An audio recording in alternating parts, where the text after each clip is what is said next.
dear students, today I am going to learn chapter 10, Sphere of the Earth. Okay, so now let's start the new chapter. Chapter 10, Sphere of the Earth. Our Earth is unique in the solar family. Earth is the only planet which has got favorable temperature, water and life, which is valuable gift to the Earth. There is still no evidence that water and oxygen are available in the sufficient amount on the other planets. जो हमारा अर्थ है वो unique है पूरे solar family में, और वो हमारा जो अर्थ है क्या सोलर फैमिली का ही एक पार्ट है जो कि यूनिक है सोलर फैमिली में. जो earth is the only planet which has got favourable temperature. जो अर्थ जो है एक ऐसा प्लेनेट है जिसमें कि वही एक ऐसा प्लेनेट है जिसमें जो हमारे फेवरेबल में, जो हमारे हित में, जो हमारे लिए जो आवश्यक है, जो हमारे लिए जरूरी है, ऑक्सीजन, टेम्परेचर, वाटर, लाइफ जो यहाँ पे मौजूद है, जो अवेलेबल है, जो हमें मिलता है कहाँ पे अर्थ के सरफेस पर ही, which is valuable gift to the earth. ये क्या वैल्यूएबल गिफ्ट है. There is still no evidence. अभी तक कोई ऐसा एविडेंस नहीं मिला है that water and oxygen are available in the sufficient amount on the other planets. ऐसा कोई एविडेंस अभी तक नहीं मिला, ऐसा कोई प्रूफ नहीं मिला है जिससे कि ये सिद्ध हो सके कि जितना अर्थ और ऑक्सीजन अपने अर्थ सरफेस पे है और भी कोई प्लैनेट पे इतनी अमाउंट में है. Okay, ordinarily we know that earth was just a fireball at the time of its origin. अब क्या जो साधारण तौर पे जो अर्थ है वो क्या है, जस्ट लाइक अ फायरबॉल की तरह ही वो दिखता है हर समय. As the fireball cooled down slowly, is later transformed into many matters respectively, like liquid and solid. जब ये फायरबॉल धीरे धीरे जब ठंडा होता है, कूल होता है, तो ये ट्रांसफर हो जाता है मैनी मैटर्स में, like this liquid और solid matters में. In this way, the air gas around the earth surface come into existence. इस वजह से जो क्या है, जो अर्थ का सरफेस है, अर्थ के सरफेस के चारों ओर गैस की लेयर हो जाती है और उसकी मौजूद होती है. Huge ditches on this sphere were filled with water and turned into oceans. Thus, the exact from the earth was created. जो ये जो बड़ी बड़ी जो खाइयां होती है जब स्फीयर्स पे, तो वहां पे जब उस स्फीयर जो बड़ी बड़ी खाइयां जो स्फीयर्स पे होती है उसमें जब वो पूरा पानी से भर जाता है तो ये किसमें टर्न हो जाता है, ओशन में टर्न हो जाता है. इस प्रकार जो अर्थ है वो एक्ट करता है. From the earth was created. Okay, sphere of the earth. There are 4 main spheres of the earth. कितने स्फीयर्स हैं अर्थ के? 4. Lithosphere, hydrosphere, atmosphere and biosphere. Okay, first topic है हमारा lithosphere. Upper layer of the earth surface is generally made up of soil and solid matters. जो हमारा upper layer है earth surface का, generally वो किस चीज से बना है? सॉइल, मिट्टी और सॉलिड मैटर्स से. Litho means soil, that is why upper layer of the earth is known as the lithosphere. Litho means होता है सॉइल, और वो जो उसकी जो अपर लेयर है अर्थ की, इसलिए हम इसको लिथोस्फीयर के नाम से जानते हैं. As this layer is also made up rocks and solid matters. ये जो लेयर है लिथोस्फीयर की, ऑल्सो ये रॉक्स और सॉलिड मैटर्स की भी बनी हुई होती है. It is known as rock sphere और द सॉलिड स्फीयर. इसको हम रॉक स्फीयर और सॉलिड स्फीयर के नाम से भी जानते हैं. ठीक है. Area and formation. अब इसका एरिया क्या है, इसके बारे में हम इसके फॉर्मेशन क्या है. अपर layer of the earth crust is approximately 64 to 100 kilometre thick. जो अपर लेयर है अर्थ का क्रस्ट में सोचा, जो उसके ऊपर की पपड़ी होती है, उसका जो अपर लेयर है अर्थ के क्रस्ट का, वो अप्रोक्स कितना है? 64 to 100 किलोमीटर थिक है. Light matters like aluminium and silica are mainly found in that. यहाँ पे क्या है? लाइट मैटर्स जैसे कि एल्यूमिनियम और सिलिका यहाँ पे मेन रूप से फाइनली पाए जाते हैं. This layer is thin in the deep sea. ये जो लेयर है समुद्र की गहराई में, ये जो लेयर है बहुत ही थिन होता है. Lithosphere occupies about 29% of the earth surface.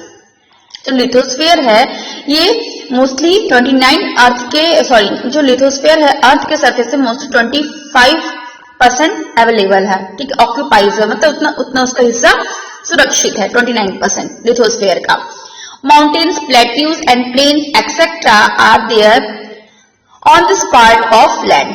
इसके अलावा जो माउंटेन्स हैं, जो ये जो 29% जो अर्थ पे जो लिथोस्फीयर को ऑक्यूपाइज हो रखा है, जो ग्रहित है, उसमें माउंटेन्स हैं, प्लेट्यूज हैं एंड प्लेन्स एक्सेट्रा, ये सारी चीजें आती हैं लिथोस्फीयर के अंदर में, जो उसका 29% भाग है अर्थ सरफेस का, are there on this part of land. ठीक है, as we go into the depth of lithosphere the temperature increase gradually. As we go, जो हम लोग जाते हैं गहराई में लिथोस्फीयर को, तो हम देखते हैं जो वहां का जो टेम्परेचर है वो इंक्रीज होता जाता है। ऑन मूविंग टुवार्ड्स, अब नेक्स्ट है आपका बेटा on moving towards the depth, जब हम गहराई की ओर डेप्थ की ओर जाते हैं तो जनरली पर kilometre 30 degree Celsius temperature increase. जैसे जैसे हम गहराई की ओर जाते हैं वैसे वैसे जो 30 डिग्री सेल्सियस टेम्परेचर बढ़ता जाता है। Internal rocks and are melted due to the intensive heat and turn into the semi liquid forms. अब जो इंटरनल रॉक्स होते हैं वो मेल्ट होते जाते हैं, जिसकी वजह से वो बाद में क्या मेल्ट होते हैं, हीट की वजह से वो बाद में क्या होता है, सेमी लिक्विड फॉर्म में वो चेंज हो जाते हैं, क्योंकि अंदर इतनी गर्मी होती है जिससे कि जो रॉक्स होते, सॉरी इतनी अंदर जो इतनी गर्मी होती है, जो इंटरनल रॉक्स होते हैं वो पिघलने लगते हैं, मेल्ट होने लगते हैं और वो लिक्विड फॉर्म में चेंज हो जाते हैं। This मॉल्टन liquid is called magma. इस मॉल्टन लिक्विड को क्या बोलते हैं, कॉल्ड मैग्मा बुलाते हैं। It consists of various gases. Here high pressure of the upper rocks is observed. ये जो कंसिस्ट करता है वेरियस गैसेस, यहाँ पे क्या है, बहुत तरह की गैसेस यहाँ पे अवेलेबल होती हैं जो कि हाई प्रेशर के साथ अपर रॉक्स को ऑब्जर्व करती हैं। इनमें हाई प्रेशर होता है तो क्या होता है, वो अपर रॉक्स की ओर ऑब्जर्व करती हैं। Thus the balance is maintained. इस प्रकार जो बैलेंस होता है वो मेंटेन रखता है। जब ये मैग्मा पिघलता है तो उसमें डिफरेंट टाइप की गैसेस क्या होती है, हमारे एटमॉस्फेयर में फैल जाती है। जैसे कि जो हाई प्रेशर होता है वो रॉक्स को, जो हाई प्रेशर जब उठता है तो अपर का जो रॉक्स होता है वो उसको ऑब्जर्व कर लेता है। इस प्रकार जो 10 बैलेंसेस मेंटेन, इस तरह से जो बैलेंस को मेंटेन किया जाता है between two opposite force like pressure and heat. जो अपोजिट फोर्सेस होते हैं जैसे प्रेशर और हीट को उसको मेंटेन करते हैं, दोनों के बीच में बैलेंस को बना के रखा जाता है। That is why earth crust does not burst. इस वजह से जो अर्थ का जो क्रस्ट है वो ब्रस्ट नहीं होता है, उसको कोई नुकसान नहीं होता है। Lithosphere has close relation with the biosphere and vegetation. Lithosphere का क्या है, क्लोज रिलेशन है बायोस्फीयर और वेजिटेशन के साथ। Our home, water, farming industry and all are closely associated with the lithosphere. हमारा जो घर है, वाटर है, फार्मिंग है, इंडस्ट्रीज है, ये सारी चीजों क्या है, क्लोजली एसोसिएटेड है विद द लिथोस्फीयर के साथ। ठीक है, मतलब एक दूसरे से वो है, कनेक्टेड है, एसोसिएटेड है लिथोस्फीयर के साथ। Minerals and क्रड oil is obtained from the lithosphere. Minerals और क्रड ऑयल्स जो होते हैं वो हमें कहाँ से ऑब्टेन होते हैं, कहाँ से हमें मिलते हैं, लिथोस्फीयर से। Various crops are obtained through farming, और डिफरेंट टाइप्स के क्रॉप्स जो अनाज होते हैं वो भी हमें फार्मिंग के थ्रू हमें मिलते हैं, ऑब्टेन होते हैं। Various industries and other economic activities are perform in the plain region. जो अब क्या डिफरेंट टाइप की जो इंडस्ट्रीज हैं और अदर भी इकोनॉमिक एक्टिविटीज हैं और perform in the plain reason, ये सारी जो एक्टिविटीज हैं वो परफॉर्म की जाती है प्लेन रीजन्स में। Forest on the mountainous region is indebted to the lithosphere. Forest और माउंटेनियस रीजन जो होते हैं ये भी इंडेप्थ हैं टू द लिथोस्फीयर में। In short it can be said that the pillar, इस तरह से हम कह सकते हैं जो लिथोस्फीयर है, ये छोटे रूप में हम कह सकते हैं कि लिथोस्फीयर क्या है, ये एक पिलर है from food to dwelling and base of our existence means lithosphere. ये लिथोस्फीयर एक तरह से हमारा पिलर की तरह है जो कि जिससे हमें फूड और हमें रहने के लिए जहाँ पे स्थान आश्रय मिलता है और जहाँ पे हम जो हमारे एक्सिस्टेंस को, मतलब हमारे अस्तित्व को लिथोस्फीयर के सेफ्टी रखता है। ठीक है, अर्थ के सरफेस का हमें सेफ्टी रखता है कौन, लिथोस्फीयर। इसकी वजह से ही हम अर्थ पे अब सर्वाइव कर सकते हैं। ठीक है, क्योंकि हमें यहाँ से फूड और हमें रहने के लिए आश्रय मिलता है। नेक्स्ट है आपका topic hydrosphere. The proportion of water area is more on the earth than the land area. अब हाइड्रोस्फीयर मीन्स क्या होता है, हाइड्रोस्फीयर, जो स्फीयर्स हाइड्रो से बने हैं उसको हाइड्रोस्फीयर कहते हैं। The portion of water area is more on the earth than the land area. जो पोर्शन वाटर एरिया हमारे अर्थ पे क्या है, जो वाटर एरिया का पोर्शन लैंड एरिया के मुकाबले ज्यादा है। Area of the earth surface occupied by water is known as hydrosphere. अब जो एरिया वाटर से घिरा हुआ है, जो कि जहां पे वाटर अवेलेबल है, जो उससे ऑक्यूपाइड है, उसको हम क्या कहते हैं, हाइड्रोस्फीयर। इसका सीधा मतलब ये है कि जो एरिया पानी से घिरा हुआ है, जहां पे पानी अवेलेबल है, उसको हम हाइड्रोस्फीयर कहते हैं। Okay, approximately 71% of the total earth surface is covered with the water. अब लगभग 71% जो टोटल अर्थ का सरफेस है वो वाटर से घिरा हुआ है। This area of the earth surface is so vast that contains appear as if island. इस प्रकार जो एरिया है अर्थ सरफेस का, ये बहुत बड़ा महाद्वीप में अपीयर दिखता है। जो एरिया है अर्थ सरफेस का, जो हाइड्रोस्फीयर का, वो महाद्वीप के रूप में हमें दिखता है, island, as if island. Part of the earth having huge water mass are known as ocean. जो पार्ट जहां पे बहुत अधिक मात्रा में पानी होता है, बृहत मात्रा में पानी होता है, उसको हम ओशन के नाम से भी जानते हैं। दे आर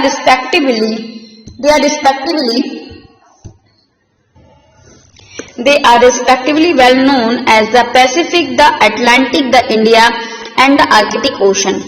जैसा कि हम लोग अच्छी तरह से जानते हैं कि पैसिफिक और अटलांटिक ये जो सारे हैं, and the Indian and the Arctic ocean, ये सारे ओशंस जो हैं, जो कि यहाँ अपने पूरे वर्ल्ड में हैं। कौन कौन से? Well known as the Pacific and Atlantic, Indian and Arctic ocean. Okay, ocean on the earth are very deep and huge. जो अर्थ पे जो ओशंस हैं वो बहुत ही गहरे और बहुत ही बृहद रूप में हैं। 10 to 11 kilometre deep valleys are there in their bottom. इसके बॉटम में 10 से 11 किलोमीटर की डीप वैलीज होती है। Various landforms like Earth's surface are there in the bottom of these oceans. 97% of the total Earth water is found in the oceans, and it is the saline water. अब क्या बेटा, जो यहाँ पे जो various lands हैं, यहाँ के जो फ्रॉम लाइक अर्थ सरफेस, जो अर्थ सरफेस की जो पूरी जमीन है, जो लैंड है, इसके जो बॉटम में are there in a bottom of the ocean 97% the total earth water found in the ocean. जो ये जमीन का जो पूरा अर्थ पे जो ये लैंड का जो पार्ट है, उसमें 97% क्या है, वहां पे ओशन है। टोटल अर्थ ओशन है, found the ocean and the saline water. Remaining water approximately 2/3 part is in the form of ice sheets. अब इसमें क्या है, 97 पार्ट जो है ओशन में है, और जो उसके 2/3 पार्ट है वो आइस शीट्स मतलब बर्फ के रूप में, चादर के रूप में है, बर्फ के रूप में कन्वर्ट है। And on the poles and on the other high mountains like Himalaya, जो कि जो आइस शीट्स हैं वो अदर पोल्स के ऊपर और अपने हाई माउंटेन्स के ऊपर जो बर्फ की जो पतली सी शीट टाइप की बिछी होती है, चादर टाइप की, वो उस पार्ट में है, मतलब माउंटेन एरिया में है और पोल एरिया में है। The water which is laying under earth crust flows in the form of lake and river is very less in ocean. में जो वाटर जो है, अब इसका क्या है, अब ये जो एरिया है 97 पार्ट कितना है हमारा, 97 जो पार्ट है, 97% जो है हमारा ओशन एरिया में है, और 2/3 पार्ट है जो हमारे आइस शीट्स के एरिया में, आइस शीट्स में है।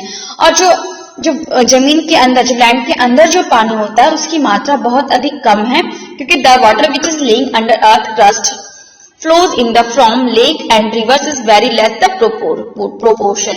इस वजह से जो हमारे जो जमीन के अंदर जो पानी है वो बहुत कम है, और ये जो लेक और रिवर्स में भी इसकी मात्रा जो है, प्रोपोर्शन इसका बहुत ही कम मात्रा में है।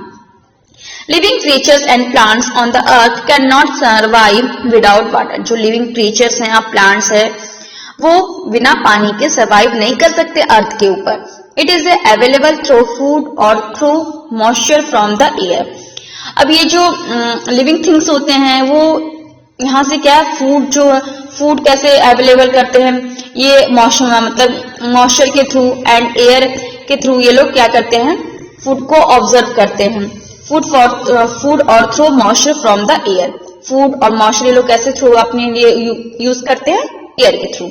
The existence of hydrosphere is the existence of the living being. जो एक्सिस्टेंस है हाइड्रोस्फीयर का, जो हाइड्रोस्फीयर का हमारे अस्तित्व में रहना, मौजूदगी में रहना बहुत ही नेसेसरी है, नीड है, क्योंकि अगर हाइड्रोस्फीयर अगर होगा तभी हम लिविंग जो बीइंग्स हैं, जो लिविंग क्रिएचर्स हैं, वो सरवाइव कर सकते हैं, वो जिंदा रह सकते हैं। Most of the humidity for the earth rain comes from the ocean. जो मोस्टली जो ह्यूमिडिटीज होती है, जिसके रीजन से बारिश होती है, वो कहाँ से मिलता है? तो वो ह्यूमिडिटी मोस्टली कहाँ से होता है? ओशन से वो गेन करते हैं, वहां से वो लोग लेते हैं। देखिए आपका लिखा most of humidity for the earth rain comes from the ocean. अब बारिश को होने के लिए जो ह्यूमिडिटी चाहिए वो ओशन से वो लेते हैं। At the bottom of the sea there lies a large amount of precious minerals. And जो सी के जो बॉटम में जो कंटेंट्स हैं, वहां से क्या होते हैं? लार्ज अमाउंट में वहां से प्रीशियस मिनरल्स मिलते हैं। Salt is obtain from the water, और हमें नमक भी पानी से ही मिलता है, वाटर से ही मिलता है। And it's bottom contain minerals like manganese, और इसके बॉटम में मिनरल्स जैसे कि मैग्नीज, आयरन, टिन एक्सेट्रा, ये सारे हमें सी के बॉटम में से नीचे गहराई से मिलते हैं। Ocean is also stock of protein rich food for humans. साथ ही साथ जो ओशन है वो स्टॉक है प्रोटीन रिच फूड का ह्यूमंस के लिए। There is enormous power in the sea and ocean waves. इसके अलावा जो ओशन की जो वेव्स होती है, उसकी जो लहरें होती है, उसमें बहुत अधिक पावर होता है। Current and tides of the oceans, जो इसमें जो वेव्स है, करंट्स एंड टाइड्स है, इसके ओशन में इसको बहुत पावर होता है। Bye it's management uses electric energy can be obtain. जो ये लहरें, ओशन की जो लहरें उठती हैं, जो करंट्स हैं, टाइड्स जो आते हैं, उसमें बहुत एनर्जी होती है जिससे कि मैनेज किया जाता है और उसको यूज किया जाता है इलेक्ट्रिसिटी को की उत्पादन करने में, उसको ऑब्टेन करने में। The ocean have developed as waterways. जो ओशन है वो डेवलप करता है। The ocean have developed at waterways, वो ओशन के माध्यम से ही वाटर के अलग अलग वेज हमें मतलब डेवलप होते हैं। Waterways also more favourable in the trade off different country. लेकिन ये जो वाटरवेज होते हैं वो कंट्रीज के सिचुएशन के अकॉर्डिंग डिपेंड होते हैं कि किस कंट्री में क्या स्थिति है, उसके अकॉर्डिंग जो वाटरवेज होते हैं वो डेवलप होते हैं। ठीक है, थर्ड आपका है, third topic is atmosphere. The earth is surrounded by a layer of gases up to the approximate height of 852,000 kilometre. जो अर्थ की अब क्या है, earth is surrounded by the layer. जो अर्थ है वो चारों तरफ से गैस के लेयर से घिरा हुआ है, जिसकी अप्रोक्सीमेट हाइट कितनी है? 852,000 kilometre. The layer of various gases is called atmosphere. जो लेयर है डिफरेंट टाइप्स की गैसेस का, इसको हम क्या बोलते हैं? एटमॉस्फेयर कहते हैं।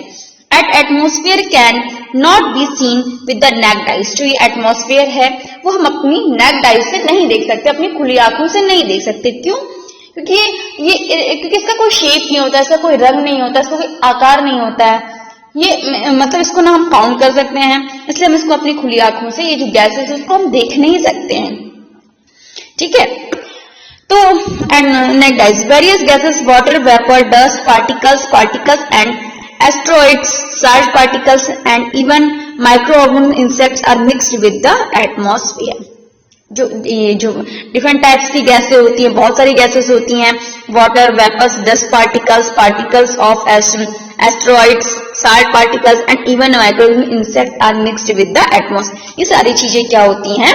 एटमॉस्फेयर में मिक्स्ड होती हैं, मिली हुई होती हैं, जो हमें दिखती नहीं है पर उसमें वो अवेलेबल होती हैं। Atmosphere is colourless, odourless and tasteless as well as transparent. अब एटमॉस्फेयर क्या है? क्योंकि इसका कोई रंग नहीं होता, इसका कोई आकार नहीं होता, इसका कोई टेस्ट नहीं होता, ये ट्रांसपेरेंट होता है। ठीक है, atmosphere compresses of solid, liquid and gaseous matter. जो एटमॉस्फेयर है कंप्रेसेस करता है सॉलिड, लिक्विड और गैसियस मैटर्स को। Major gases atmosphere are nitrogen, oxygen, argon, carbon dioxide and ozone etcetera. जो मेजर गैस है एटमॉस्फेयर में कौन कौन सी हैं? Nitrogen, oxygen, argon, carbon dioxide and ozone. ठीक है, and etcetera. The atmosphere near the earth surface is dense. जो एटमॉस्फेयर के पास में जो सरफेस है वो डेंस है। यहाँ पे देखिए इस पिक्चर में आपको ड्रॉ करके बताया गया है, draw this picture, quantity of the gases in our atmosphere. Okay, तो first nitrogen 78.3% and oxygen 20%, 20.99%, argon 0.94%, then carbon dioxide 0.03%, and other gases 0.01%। Okay, ये सारी गैसेस हमारे एटमॉस्फेयर में अवेलेबल होती हैं, पर हमको नेक्ड आई से दिखती नहीं है ना। नेक्स्ट है आपका ratio of the gases in the atmosphere. As we go above the earth surface ratio of the most of gases in the atmosphere decrease. अब जैसे हम अर्थ सरफेस के, अब हमें ये रेशियो के बारे में पता चलता है, जैसे जैसे हम अर्थ सरफेस के ऊपर जाते हैं, थोड़ा ऊंचाई पे जाते हैं, तो हम देखते हैं जो एटमॉस्फेयर है, जो गैसेस हैं वो एटमॉस्फेयर में क्या डिक्रीज होने लगती है, उसकी मात्रा घटने लगती है। Since carbon dioxide is heavy gas, क्योंकि कार्बन डाइऑक्साइड गैस क्या होती है, बहुत ही हैवी गैस होती है। It is dense in the lower strata of the air and decrease in the above strata. अब जो कार्बन डाइऑक्साइड क्या होती है, बहुत हैवी गैस होती है, इसलिए सबसे जो निचली सतह होती है, सबसे नीचे ये स्ट्राटा में ये अवेलेबल होती है ये हवा में, and decrease the above the strata, और डिक्रीज होती है, घटती रहती है, क्योंकि सबसे नीचे हमारा कौन सा सबसे पहले सतह पे, क्योंकि ये हैवी होती है, सबसे पहले कार्बन डाइऑक्साइड ही अवेलेबल होती है एटमॉस्फेयर में। The presence of carbon dioxide after the height of about 20 kilometers, oxygen after the height। जैसे जैसे हम 20 किलोमीटर से ऊपर जाएंगे तो हमें देखेंगे हमारे अंदर ऑक्सीजन की, जैसे जैसे हम ऊंचाई पे जाते हैं तो ऑक्सीजन की हमारे अंदर क्या होने लगती है, कमी होने लगती है।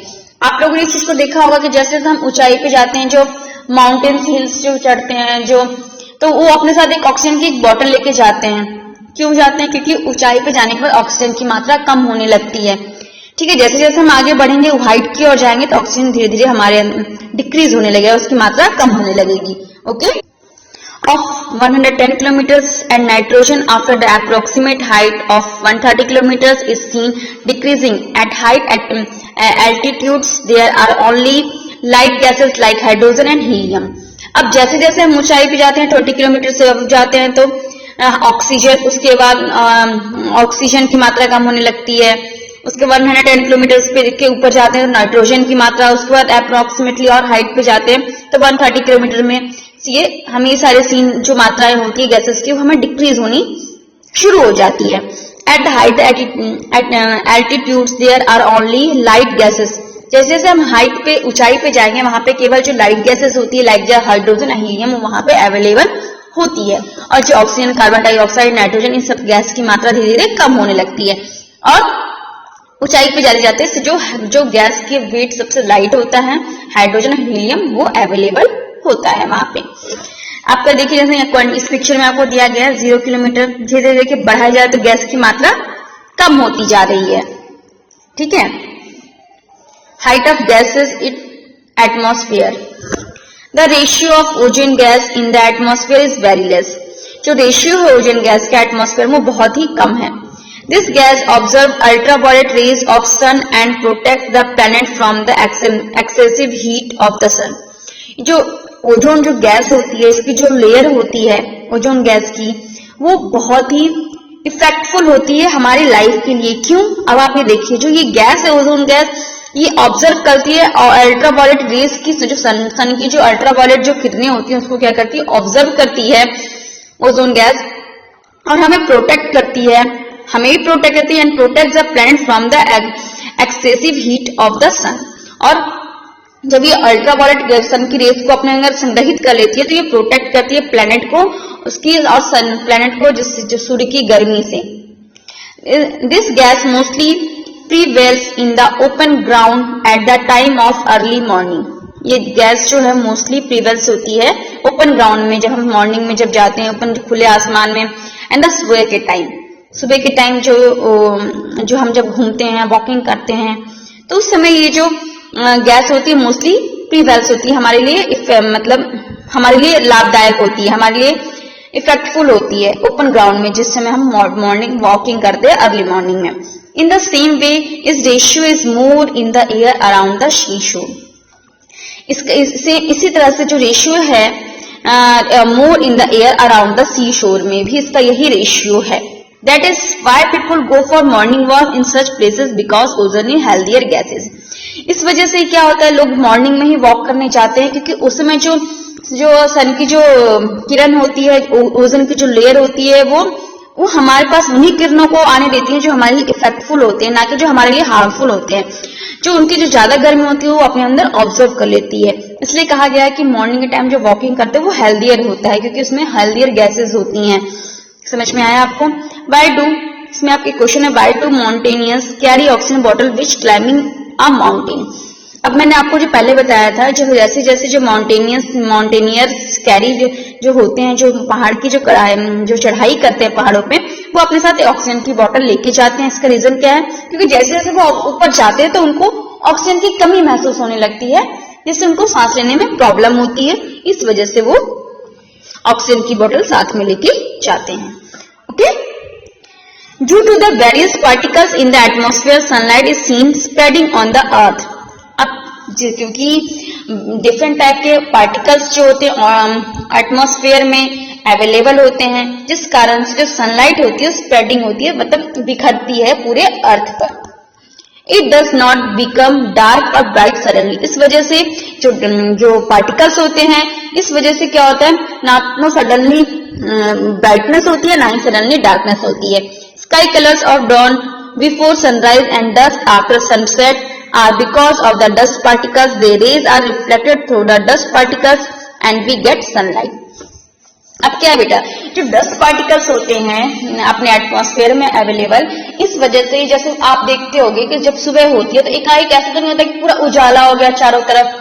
धीरे धीरे पहले थोड़ा अंधेरा हटता है, फिर थोड़ा होता है, फिर थोड़ी उजाला होता है, फिर थोड़ा उजाला, फिर पूरी तरह से पूरी सूर्य की रोशनी बाहर होती है। ऐसा तो नहीं एकाएक पूरा हुआ तो पूरी धूप निकल आई तेजी के साथ, ऐसा नहीं होता है ना।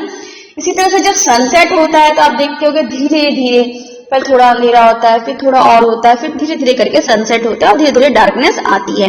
ये सब किस वजह से होती है? ये डस्ट जो अपने जो एटमॉस्फेयर में जो डस्ट पार्टिकल्स होते हैं जो फैले होते हैं, उनके रीजन की वजह से ये चीज होती है। Their rays are reflected through the dust particles and we get sunlight. और जो रेज हैं, जो सन की जो रेज हैं, ये भी रिफ्लेक्ट होती हैं डस्ट पार्टिकल की वजह से, जो कि हमें सनलाइट्स मिलती हैं। अगर ये डस्ट पार्टिकल्स एटमॉस्फेयर में अवेलेबल ना हो तो जो सूर्य की रोशनी जो है वो केवल एक ही जगह पे पड़े, पर एटमॉस्फेयर में जो ये डस्ट पार्टिकल्स जो अवेलेबल होते हैं, इसी की वजह से जो सूर्य की रोशनी होती है सब जगह स्प्रेड होती रहती है, फैलती है। Sound can be heard with the medium of atmosphere. अब साउंड को भी हम सुनने का मीडियम है एटमॉस्फेयर, कोई भी आवाज को सुनने का मीडियम क्या है? एटमॉस्फेयर है। एटमॉस्फेयर के थ्रू ही हम कोई आवाज हमको सुनाई देती है, फिर हम किसी को कुछ हमें सुनाई देती है, फिर हम अपनी बात किसी को सुना सकते हैं एटमॉस्फेयर के कारण ही। The waves of sound and light are reflected in the atmosphere and returns to the earth surface so that transmission of radio and television become possible. अब ये जो वेव्स होते हैं साउंड के, लाइट आर रिफ्लेक्टेड, जो sound के waves हैं उसकी जो लाइट्स है रिफ्लेक्टेड होती हैं एटमॉस्फेयर में, जो कि रिटर्न्स होती हैं the earth surface so that transmission. जब ये जो वेव्स होती हैं साउंड की रिफ्लेक्ट होती हैं एटमॉस्फेयर में, तो क्या होता है, इसी वजह से जो ट्रांसमिशन है, जो रेडियो है, टेलीविजन है, इनकी जो पॉसिबिलिटी होती है वो सक्सेस होती है।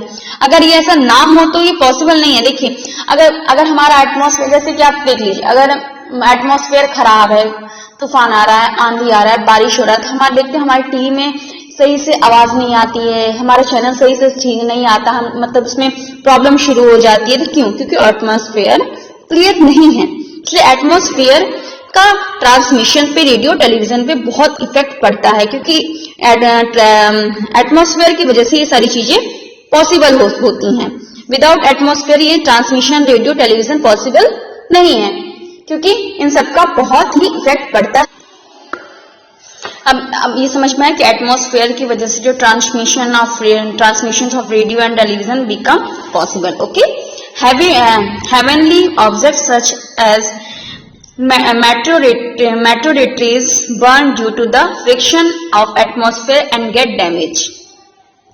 अब हेवली ऑब्जेक्ट की वजह से जो उल्का पिंड्स होते हैं, मेटेओराइट्स होते हैं, ये क्या होते हैं? बर्न होते हैं, जिसकी वजह से ये आपस में टकराते हैं तो उसमें चिंगारी से निकलती है। इसकी वजह से क्या होता है? फ्रिक्शन होता है एटमॉस्फेयर में, तो जिसकी वजह से क्या होता है? एटमॉस्फेयर में डैमेज होता है, नुकसान होता है। जैसे ज्वालामुखी वोल्केनो जब होता है ब्लास्ट होता है या फिर अर्थक्वेक होता है, देन जो मेट्रोटीज होते हैं, जो उल्का पिंड होता है, आपस में वो लोग फ्रिक्शन होता है उनके बीच में, टकराते हैं, तो क्या होता है एटमॉस्फेयर की वजह से क्या होता है डैमेज होता है।